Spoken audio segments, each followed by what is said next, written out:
Hello, and welcome back to the Performance Marketing Unlocked podcast. I'm your host, Joseph Arthur, PMW's Multimedia Editor. To start off today's show, we're diving into all things social media. The re-emergence and the inauguration of the Trump administration back in the US has had some trickle-down effects into the social landscape. Joining me to provide some analysis of all that news is our news reporter, Perrine Masset, back in the studio. Following that discussion, I'm joined by Perrine Masset, the marketing lead at Deloitte Digital, to talk about another hot topic in the marketing industry, or perhaps something that should be a hot topic, and this is passion versus process. So look forward to that discussion with Perrine after a chat with Reem. As always, thanks for tuning in. Sit back, relax, and enjoy this episode of the Performance Marketing Unlocked podcast. Reem, hello. Welcome back to the studio for the first time in 2025. How have you been? I'm good. Thanks for having me back. It's been a while since I've been back in the studio, I think since the Christmas episode, so it's exciting to be back. How have you spent your time away from the studio? Well, I've been very busy at the news desk. I think we thought, after the first week of January, it's going to be a bit silent. People might still be a bit slow post-holiday season, and it's just gotten very busy. It's just been endless. I don't envy you as the news reporter at the moment, having to be the lead on all things news for PMW. But yes, the expected slowdown sort of leading into the festive season and maybe easing into the year that maybe we didn't expect, but maybe we hoped from looking at things. Things might be nice and easy for a week or two, but no, it is the back end of January and we're straight into the throes of things as we have been for a couple of weeks. And it's very important to talk about what has been the news that's been percolating. And if you have been reading PMW lately, or just any news website lately, to be honest, you've probably seen, speaking to the listeners here, a fair bit of upheaval in the social landscape. Mm-hmm. Now, Reem, you've been covering this for us. Exactly what has been going on? So we've been endlessly covering what's been happening with TikTok over the past few weeks, and it's been a bit confusing. So to summarize, TikTok was supposed to be banned on the 19th of January if it didn't sell to a US company. Banned in the US. Banned in the US. And that's because of national security concerns. And then Trump was saying that he was going to try and delay it, but he wasn't getting inaugurated until the 20th of January. So what happened on the Sunday, the 19th, TikTok ended up going dark for a few hours and people thought that that's it. Officially, it's banned. And then Trump got inaugurated on the Monday, and then he put a 75-day pause on the ban until TikTok ends up selling to another US company, or they might try and think of a deal where they can keep TikTok alive. So basically Trump's motto is that he's saving TikTok. So there's a 75-day window now for something to happen. Yeah. And if they can't reach an agreement, the ban will then go ahead as it was sort of briefly began on the 19th. Is that where we're at? Yeah, so then the app basically will stop updating. And once it stops updating, it will become non-functional and eventually would just die down. Even if it does get banned, or if it doesn't get banned, I think this has just been a wake-up call generally for all content creators and brands and advertisers, because there's a lot of risk involved with advertising on those social media platforms. And I think they're starting to kind of rethink their strategies based on what's been happening. Okay, we'll get into the strategy rethink in a moment, but it hasn't just been TikTok that's been making social media headlines, certainly with reference to the Trump administration, which is now in power in the US after his inauguration earlier this week, last week at the time of listening. Meta has been making some moves as well that have become pretty relevant to brands and advertisers. What's Meta been up to? So Meta's currently is in its Trump era, as we put in one of our headlines recently. And what they've done is they've announced a bunch of new changes to their content moderation and their fact checking. So they're kind of following an X-type system where they've added now community notes to their posts rather than just completely shutting down posts or banning accounts. So how do community notes work? What exactly does that mean, removing fact checkers and replacing them with community notes? What does that look like in practice? If you're familiar with X, what they do on certain posts is certain users of X could then go to those type of posts so that they think might not be saying the information 100% correctly, and they could flag it. And then what you'll see is you'll find the original post, and then under it there'll be a community note saying, actually, this information was made up, or this was actually exaggerated, and this happened in this timeline, blah, blah, blah. And just trying to give more context to what the post means, coming from the users rather than coming from the platform itself. So instead of platforms doing their own, or instead of Meta platforms, should we say, doing their own fact checking, which might involve the removal of posts that are deemed factually inaccurate, it's sort of a grading your own homework among the community of people using those apps, where more or less factually inaccurate posts are still able to be published on those platforms, and they will still appear, but they may end up being corrected by the community who have looked at them. Yeah, so that's part of Meta's new strategy going forward, where they're prioritizing free speech on the platform. So Mark Zuckerberg said it as Meta's going back to its roots. And that's why they've chosen to kind of like tone down on all of their content moderation and fact checking. And another thing they're doing is bringing back political content as well to the platform rather than banning it. And they're also going to be working with Trump on the new changes as well. So it's a lot of change for Meta, and I think it's something that's going to be throwing advertisers off a little bit. Yeah, now because a lot of the TikTok stuff obviously can have trickle-down effect into the UK, Europe, other markets as well. But we should say it isn't just potentially banned in the US in 70-odd days. It's also been banned in some other places, particularly in Asia and the Middle East already. But the Meta stuff, if I'm correct, the removal of fact checkers, that is across the board. That's not specific to the US. So it's starting in the US, but it's rolling out globally. I see. Yeah, so it's something they're planning to roll out to all users. It's just going very slowly.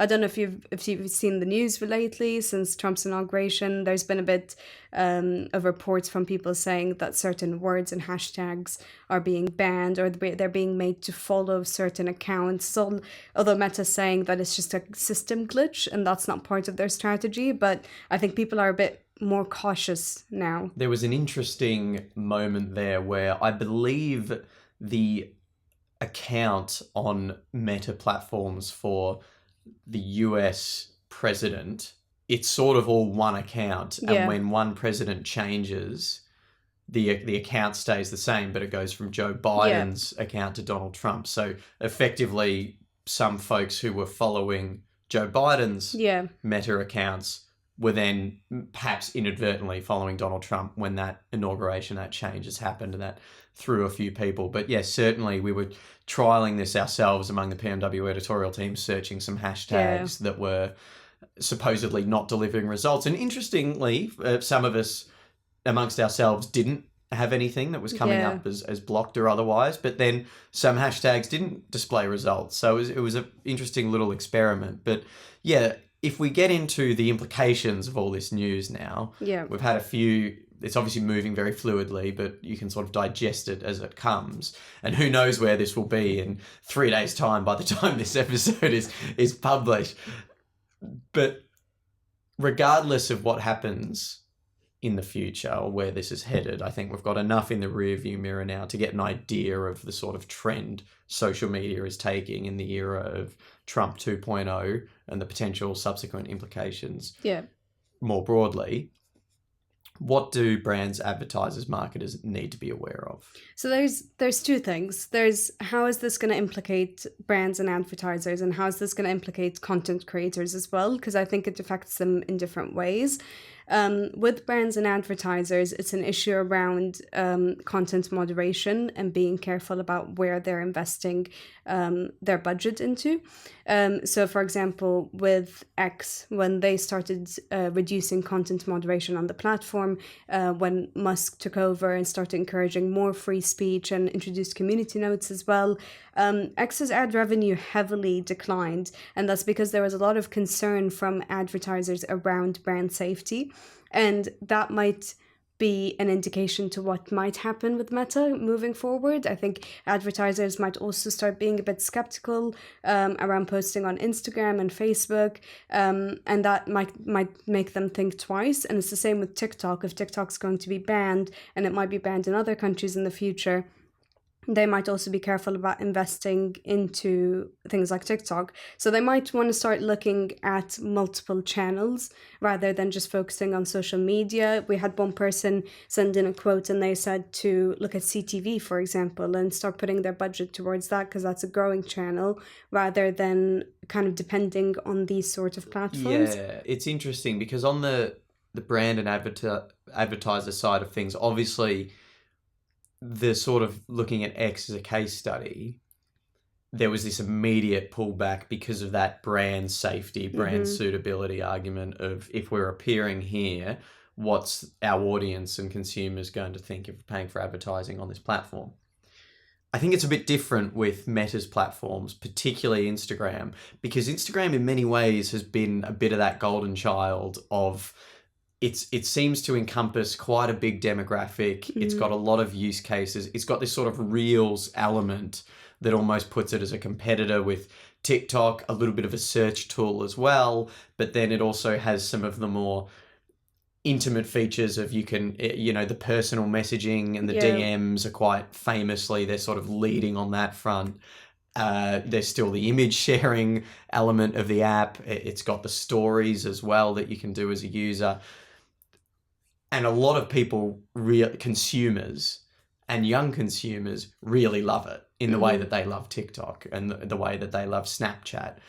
They really love Instagram, whereas I don't know that they ever really loved X in the same way. I don't know. I think millennials and maybe Gen X did, but I don't know that Gen Z ever loved Twitter or X in the way that they've loved TikTok and Instagram. And I don't know that, and when we look younger than that, Gen Alpha and onward, it certainly may not be the case. I think that's because X just heavily changed. It's ever since Elon Musk took over, and I think that's why a lot of people moved away from the platform, and also a lot of them just didn't support him. So that's why they choose to then move on from the platform. But I remember when I started using Twitter at the age of 12, and then I got banned. But I was like obsessed with using Twitter, and so many people my age were obsessed with using Twitter as well. And then they kind of just pulled back. But I get what you mean with Instagram being a golden child, because even across older generations, my mom and my dad both have Instagram, and people just love the app.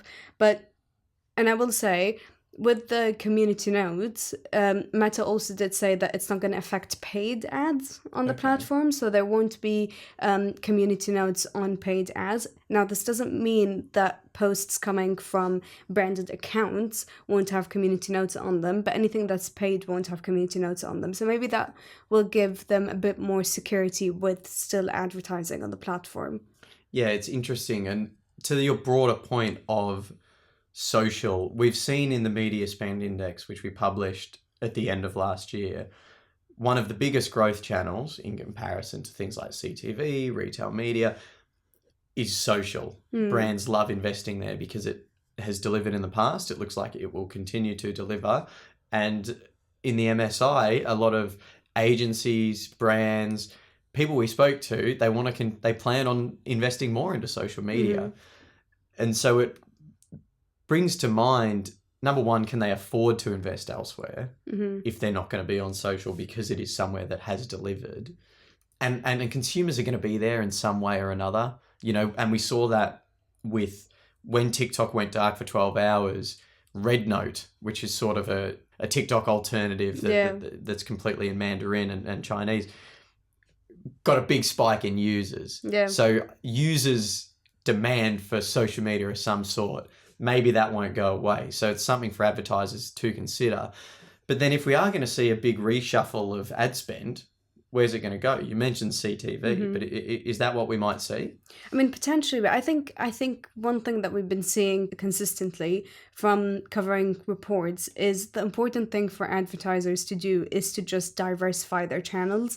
I don't think it's an issue of you know, just looking at social media or just looking at CTV or looking at something else. I think the important thing is to not completely 100% depend on just one channel. You have to be looking at other ones. You have to look at things like podcasts, for example. You know, they could invest into that as well, like CTV. So I think as long as they keep mixing it up and doing trial and error and trying to see what works for them, they won't risk having, you know, all of their budget dependent on one platform and then that platform getting messed up and that ruining everything for them. You can't put all your eggs in one basket. Exactly. It's like investing in stocks in some way. You've got to diversify your portfolios because if one thing fails, you're not at a complete loss and you can make the difference elsewhere. I think it's turbulent in social, certainly, and there will be implications one way or another on whether TikTok eventually becomes banned in the US and if that happens elsewhere, or even if it remains, what it's going to look like, particularly in the US, because we don't know what kind of deal might have to be struck for that to happen. There was rumors that Elon Musk was going to purchase TikTok. Yeah. Mr. Beast might purchase TikTok. Stranger things have happened, frankly. So who knows what happens there? You're going to have to be very proactive and prepare for anything as an advertiser. And then, when you look at Meta's response to the new administration, they certainly... And Meta's a business that's succeeded for quite a long time and has always been a very big player in the social space. So I'm not surprised that they've sort of pivoted in a slightly more free speech, a bit more aligned with Trump's mandate direction, because that's exactly what they did when Biden got in office, was they then did a bit more content moderation. They pivoted into the slightly more left-leaning view of let's make sure no hate speech is prevalent on the platform. Let's make sure we're being really careful that the facts are coming out and keeping things. But, you know, maybe it was their over moderation, who knows, because people seem to have swung in another direction. Either way, it poses consequences for advertisers, and it's going to be fascinating as journalists to be able to sort of sit back and watch what goes on. But from your coverage, Reem, and what you've seen and what you've heard from experts you've spoken to, aside from keeping things diversified, is there a nugget of advice you'd give to brands or marketers who still want to stay in the social game? So they've budgeted for this social investment and they're saying it's too much of, at least for Q1 or Q2, H1, it's too difficult to reinvest that elsewhere now. We don't have time to make the research.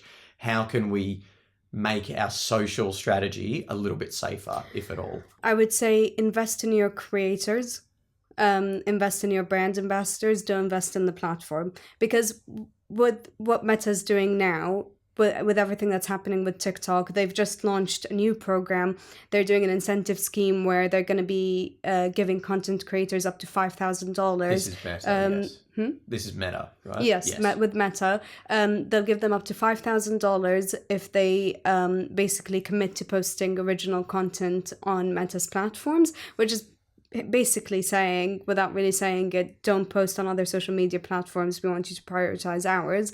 Capitalizing on the potential fear of, is TikTok going to get banned? Exactly. Do I need to look elsewhere for a lot of those US creators? And I think content creators are just going to go to whatever platform suits them best, and their audience will follow them, because their audience is going to trust them, and they're going to have that authentic connection built with the creators, and whichever platform they go to, they will follow. You've seen it with podcasts before, where they'd go from being, an exclusive podcast on one platform, and then moving to another, and their entire audience follows them and starts listening to them on another platform.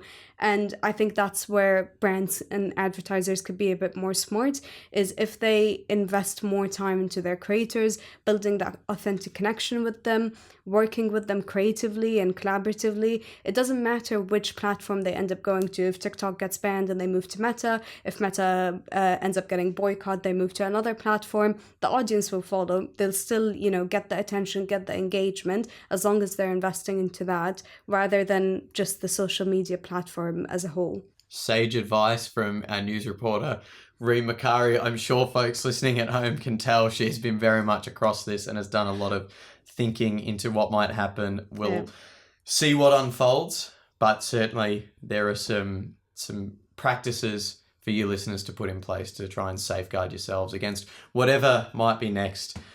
Reem, we'll leave that there. Thanks very much for joining us. As always, it was great having you back in studio. Thank you for having me. This episode of the Performance Marketing Unlocked podcast is sponsored by Rakuten Advertising, a global leader in affiliate marketing solutions. As a pioneer in performance marketing, Rakuten Advertising helps the world's top brands connect with highly engaged audiences, from first impression to final sale, through its innovative affiliate intelligence technology, another version of AI for you. Funnily enough, affiliate intelligence combines artificial intelligence, as well as consumer data, premium partnerships, and expert strategies to deliver the very best affiliate solutions, enabling you to connect with your customers more efficiently than ever before. It's everything you need to stand out and outperform. Perrine. Hello. Hello and welcome to the Performance Marketing Unlocked studio. How are you doing? I'm great. Thank you for having me today. We were saying it's your first ever podcast. We've got another debutante. We've had quite a few in the past. So it's exciting to have another. Yeah, it's super exciting. I'm really happy to be here, and I hope I'll do, a good job today. So be kind. No, I'm sure you will. And we were chatting off air, and I'm really excited to get stuck into the discussion today, because I can tell it's going to be a good one, and it's definitely going to get the attention of our listeners. So we're going to talk today about this idea of passion and process when it comes to marketing. Now, already between ourselves, there's been a few different definitions, interpretations of exactly what that might mean. So why don't you just tell myself and the listeners what passion versus process means to you? So let's start with process. So, for me, processes are, the way a marketing division works and operates. So it's everything from the operating model, the ways of working, roles and responsibilities, how, team kind of work together. That's kind of, think of it as the necessary evil to really get the work done. Passion on the other side is very much like the love for the job. Why most of us, picked a career in marketing. So things like, the collaboration, the passion for the product, the creative ideation that we all love doing in our day-to-day job. And why I feel, these two concepts that are so potentially different are so important is because right now the marketing function has changed, as you know, quite massively over the past, few years with the apparition of, technology and data. And I think, some of the organization we work with have lost somewhat the passion, and are doubling down on the processes. So what I see right now, and why it's important that we're talking about this today, is, how do we strike this balance back? And I don't think there's ever been a greater moment to do it. Now, you say the process is a necessary evil. Why do you view it in that way, I suppose? When I said I was doing a podcast about process, people were like, what? That's not really something that people love or want to talk about. And the reality is most people end up in processes that do not work for them, and either it's half-baked or we just learn to navigate the chaos. Well, actually, what's interesting is seeing processes as an enabler of passion. Because when you have processes that operate, work, makes things very simple, then it becomes like almost like the magic behind the people, and therefore the passion in the marketing organization. My thoughts immediately went to when we first spoke about this idea for the episode was it sounds like a similar debate to the one constantly going on in the marketing industry of brand versus performance orientated marketing, and particularly that idea of lower funnel versus upper funnel activity. And now the way I interpret some of the passion versus process, the outputs that come of the process, that necessary evil, it's often a lot of that martech, that ad tech. It's what delivers a lot of the data and the insights that has become so foundational to successful campaigns in today's marketing world. So I pulled that into the bucket of lower funnel, data-driven, performance-orientated behavior. Yeah. Whereas passion screams creativity, as you've said, and that's very much looked at a bit more of an upper funnel branding exercise. So would you say that this idea of passion and process and brand versus performance do sit separately, or do you think one gives way to the other, as I've sort of inferred there? Yeah, so when it comes to passion and process, I would say they not only coexist, they need to be supportive of each other. Okay, so I think, as I said, you need to see process as an enabler of passion, and therefore you need to look at, how your marketing function operates, where are you spending the most time, what are the most value adding tasks, and how do you actually break it down, automate or park these things to really focus on what makes sense and what we all love doing, which is, understanding the consumers, the trends, the different culture, answering those moments, having a dialogue with your consumers. That's what we need to spend time doing, and not necessarily, building, insight after insight, and spending hours looking at reporting when the machine can do this. So I think it's kind of striking that balance is important. And for me, they absolutely coexist.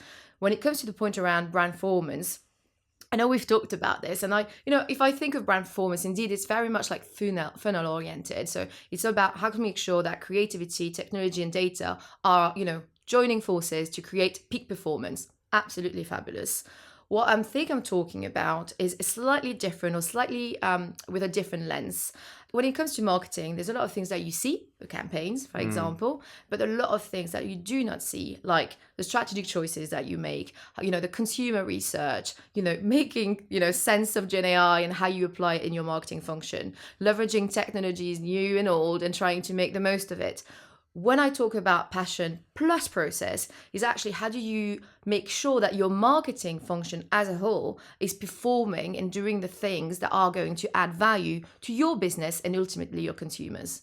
So we're looking at it through the lens of input as opposed to output, I suppose you could. Yeah, I guess that's a good way of saying it. You can tell I'm super performance orientated. I'm always focused on the output and the process. It's certainly... It can get lost a little bit within teams these days. And it's what you alluded to when you said now is as important a time as ever to be having this kind of discourse, because often it seems perhaps that the passion for the job of marketing is getting a little bit lost in the process. And some of that might come with people's obsession with gathering data and delivering insights and making sure that they're using the right tech stack and delivering on all of these metrics. Why do you think that trend has occurred? Is it because we hear a lot about marketers being asked to do more with less, particularly when it comes to budget, where economically it's quite a turbulent time and has been for a little while now. So marketers feel a little bit strained. I guess I don't want to lead you too far. Why do you think it's trending a little more process rather than passion? Marketers are having to do a lot more with what, the same resources. They're having to also balance, short-term and long-term impact. Suddenly they had at their fingerprints, like loads of technology, loads of data that they had to, embed in the existing processes. But the truth is, most organizations are struggling. I was talking to one of my clients recently, a large, global consumer product organization. They have acquired millions of data points.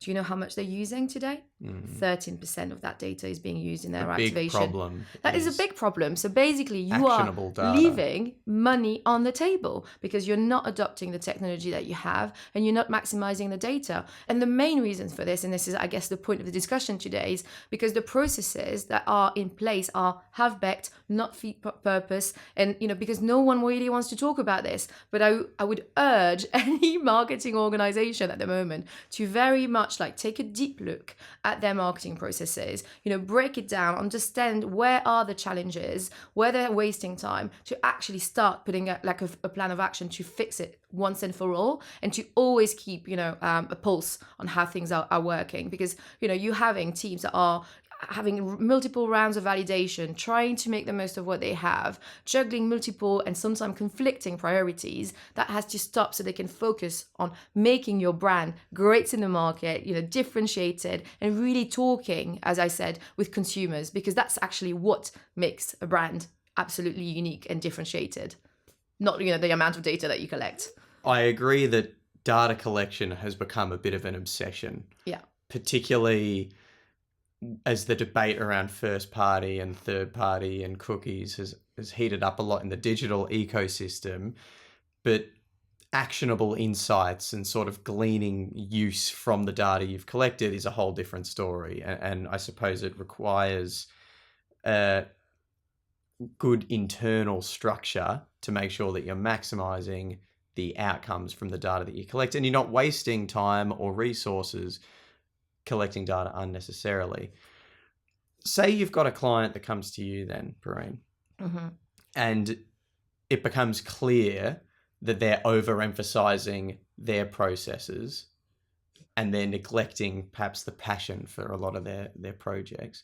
How would you go about correcting it? We've spoken about why this is occurring, but what do people need to do to try and correct this imbalance, and why is it so important? Yeah.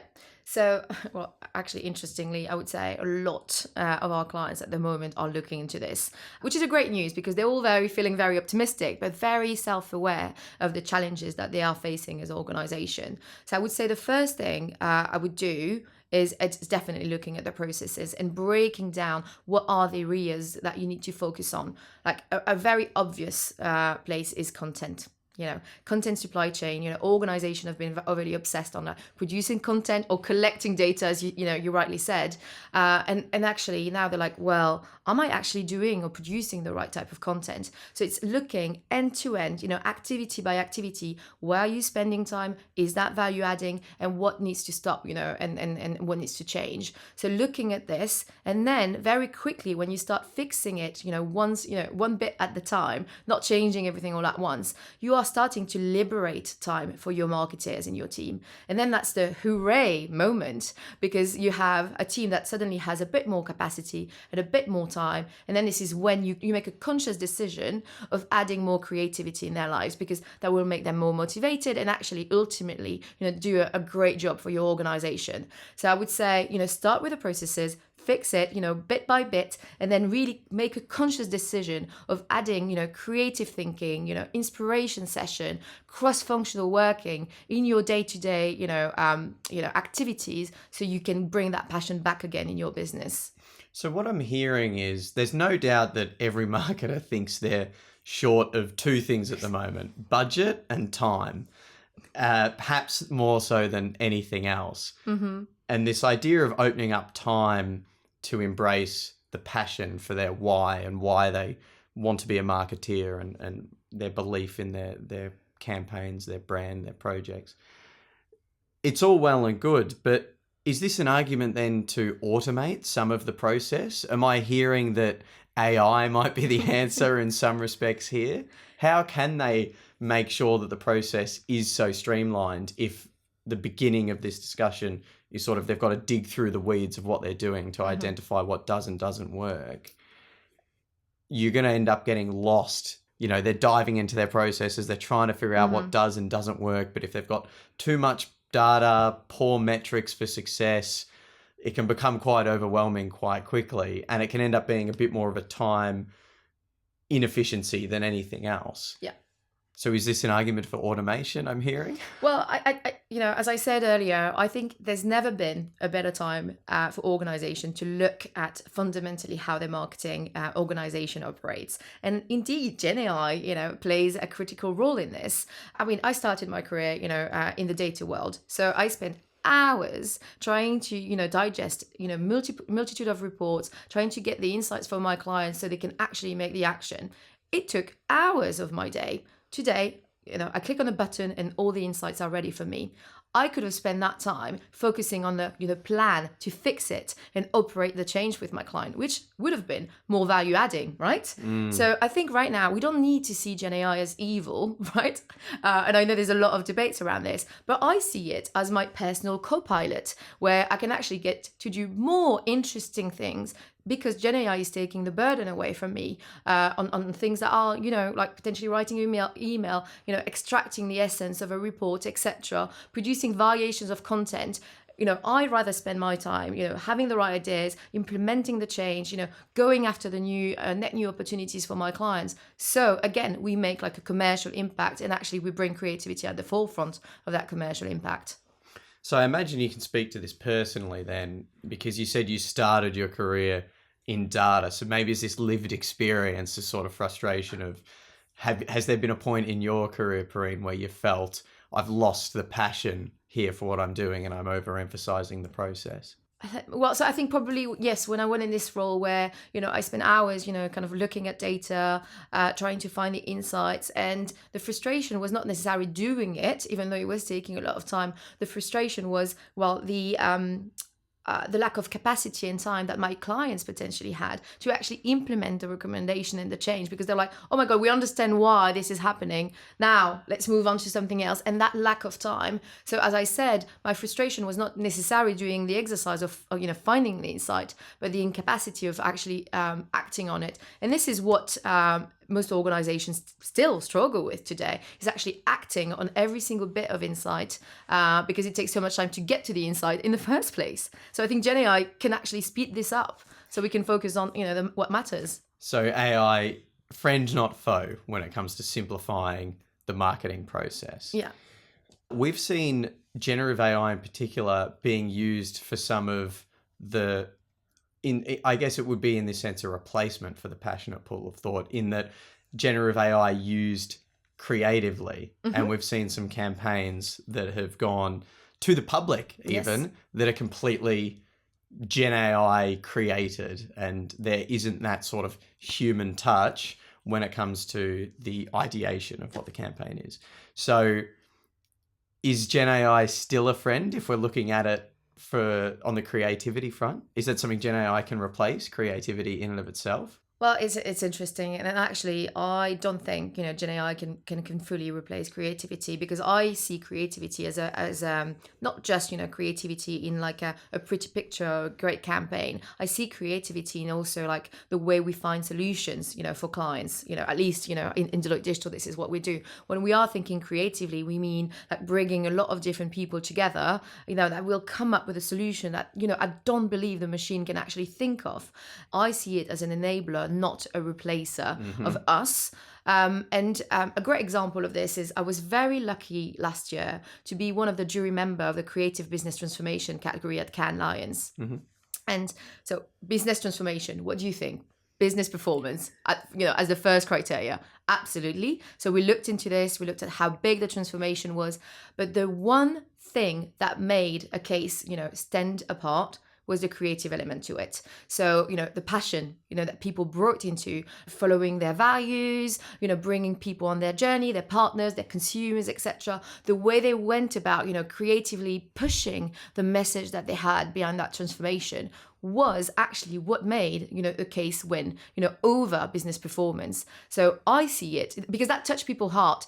People in the room were like, almost like teary sometimes, because they felt very touched by what the organization was trying to do. And that was bound, by creativity. So I do feel like, creativity is not going to disappear. It's actually the superpower that is, making business stand out and really feel very truly unique for employees as well as consumers. So we're not quite ready to trust the power of creativity to Gen AI just yet. I don't think so. And actually, like when you look at the results, most campaigns, yes, there's a lot of campaigns that are, being Gen AI, created. But actually, a lot of this, a lot of the way my clients are applying Gen AI at the moment is not really for creative, ideation. It can be an accelerator, a starter for 10. But what they use Gen AI for is actually trying to liberate the marketer's time, from like reporting, SEO, all of these things that are, very time consuming, important, but can be delegated to the machine so they can actually think of these big, bold ideas that they want to put out there.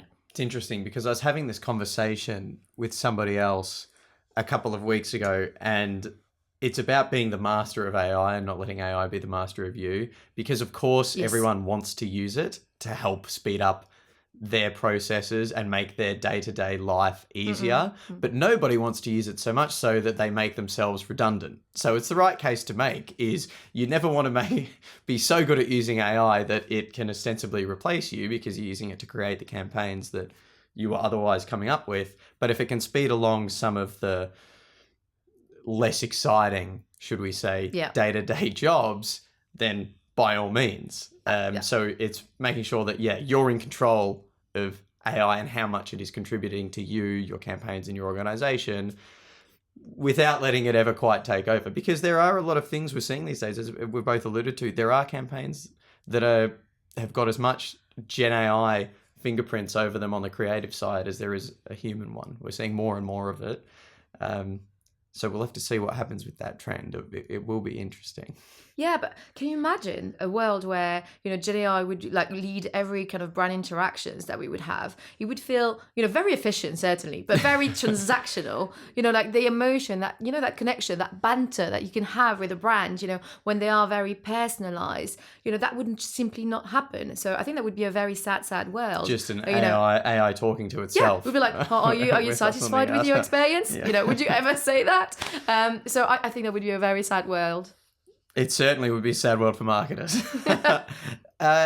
We've alluded to some of the brands that you've been working with and how they've cleaned up some of their processes to give them more times to embrace the passion that maybe they've been losing. Can you speak to any brands, whether you've worked with them directly or just ones you've seen out in the wild, that you think are getting this right? So our listeners can look to them as a bit of an example. Who's doing a really good job of balancing their passion and process? Right. So there's a brand I specifically love, but I can't name it. I'm sorry. But so I'll try to talk to it. Okay, bear with me. So it's a consumer Keen product. listeners, try and see if they can try to guess it. That's take it as a challenge. So it's a consumer product organization. And a few years ago, they went through this transformation and they said, well, actually, we want to be the best at what we do because we have the best, product in the market. So, they started investing in technology. They started experimenting like crazy. And they created this culture of like, nothing is impossible. Absolutely love it.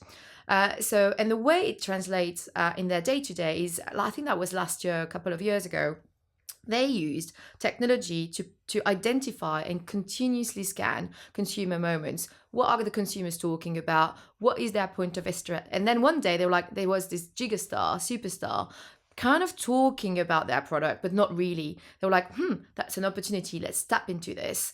So, and the technology gave them that insight. And they decided, that it was worth investing into. So the creative team came up with a response. But they didn't stop there. They started repackaging their products. They started distributing this repackaged, product, to the supply, to the distributors. But they did this in 24 hours. So for me, that's actually when, passion and process really work together to actually make that creativity unlimited. Because, there's so many ideas that go to die because actually the processes behind can't follow. You can imagine for a creative saying, I have this idea and actually down to the supply, the distribution of my product, we will be able to realize this idea in 24 hours.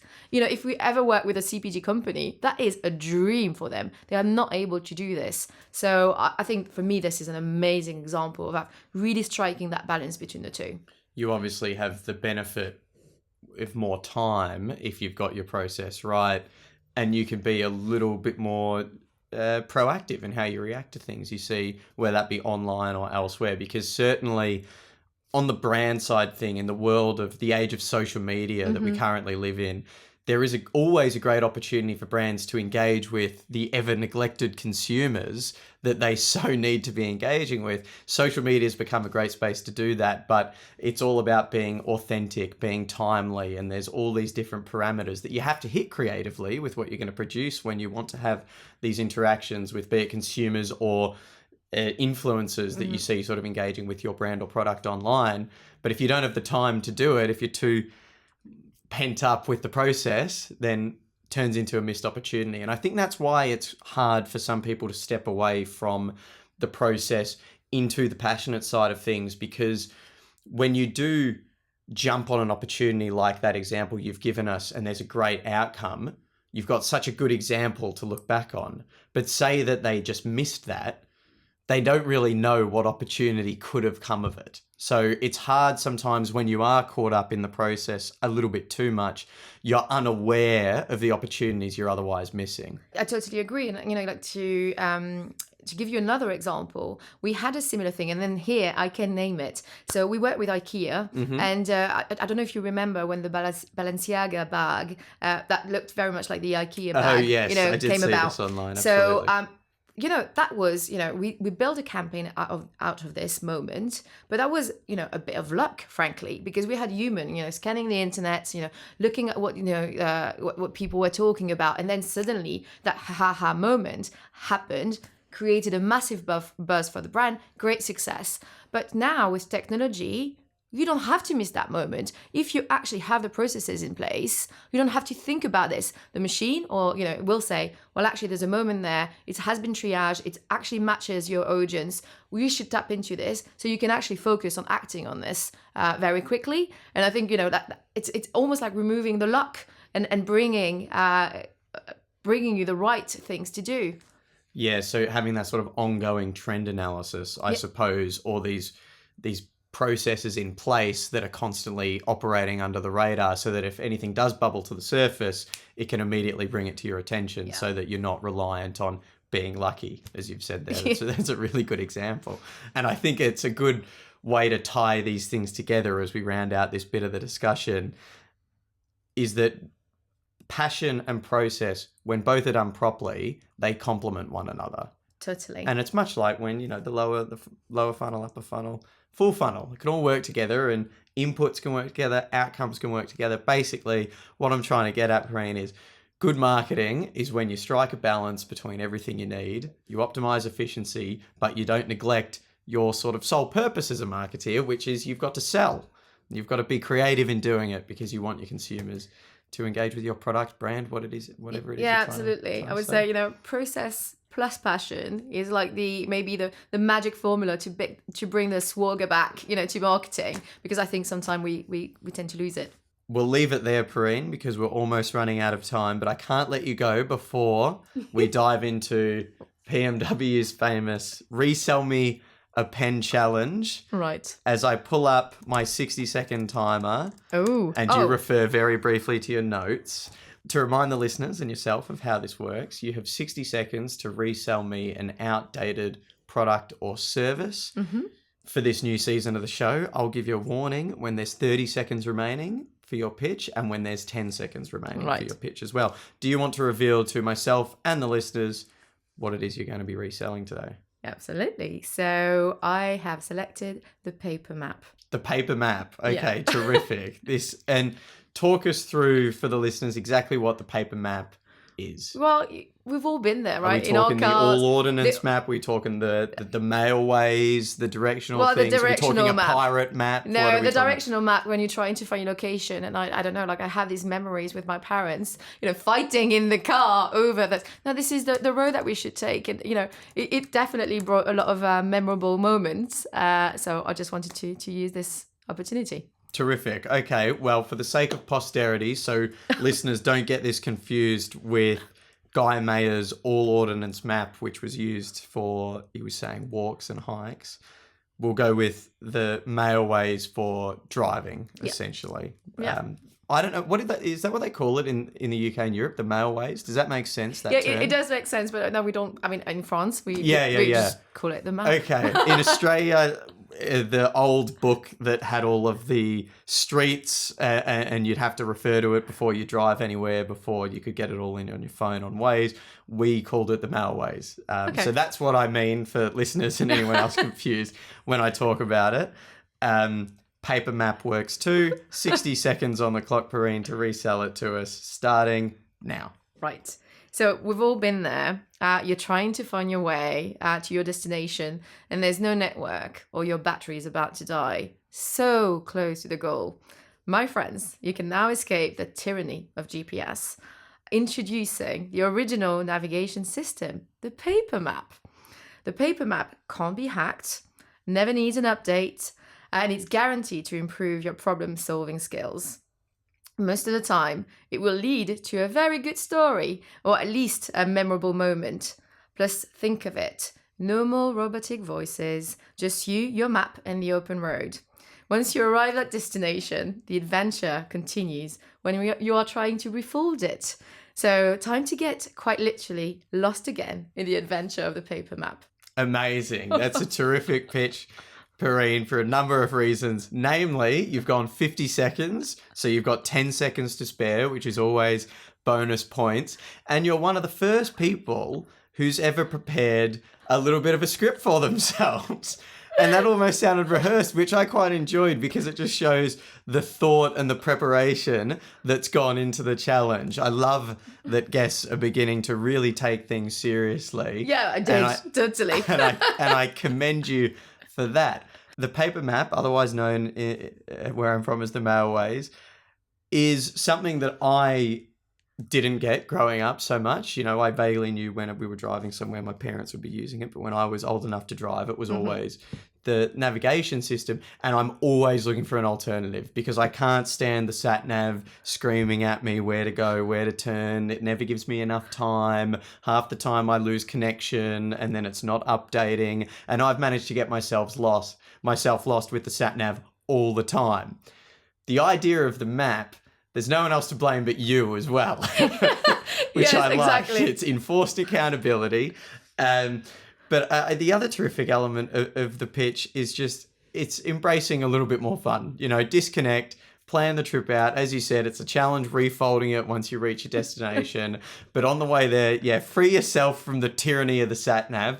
That really resonated with me, and I'm always looking for an alternative. Well, there you go. You have it now. I can't wait to see your picture, you know, of you trying to refold the map. But, you know, when I thought about this, I had so many funny moments, you know, in my head. I just thought I had to do it, you know, with my parents shouting at each other, trying to find a way. Definitely memorable. I think we've all been there, and I imagine that will resonate very much with those of you listening and watching. Perrine, it's been a pleasure having you on the show. Thank you very much for joining us. Thank you so much for having me. And that concludes this episode of the Performance Marketing Unlocked podcast. A big thank you to our guest, Perrine Masset, marketing lead at Deloitte Digital, for joining us to talk about passion versus process in marketing and how to best strike a balance between the two, and why now is as important a time as ever to have that discussion. Also, a big thank you to our news reporter, Reem Makari, for joining us at the top of the episode to catch us all up on the latest news across social media, TikTok, Meta's platforms, and exactly what the Trump administration is doing and its relevance for brands and advertisers. That was some really sage advice there from Reem as well at the end of that discussion. So I'd certainly be looking to put that in practice. Before I go, I would be remiss if I forgot to thank you, the loyal listener, for tuning in each and every fortnight. As you do, please, if you haven't already, don't forget to subscribe to the show on your podcast platform of choice. We are, of course, also on YouTube at the moment for full video episodes, as well as the website. You can find us on LinkedIn and TikTok as well. We'll be back in a fortnight's time with another episode of the Performance Marketing Unlocked podcast. Until then, have an amazing week, and bye for now.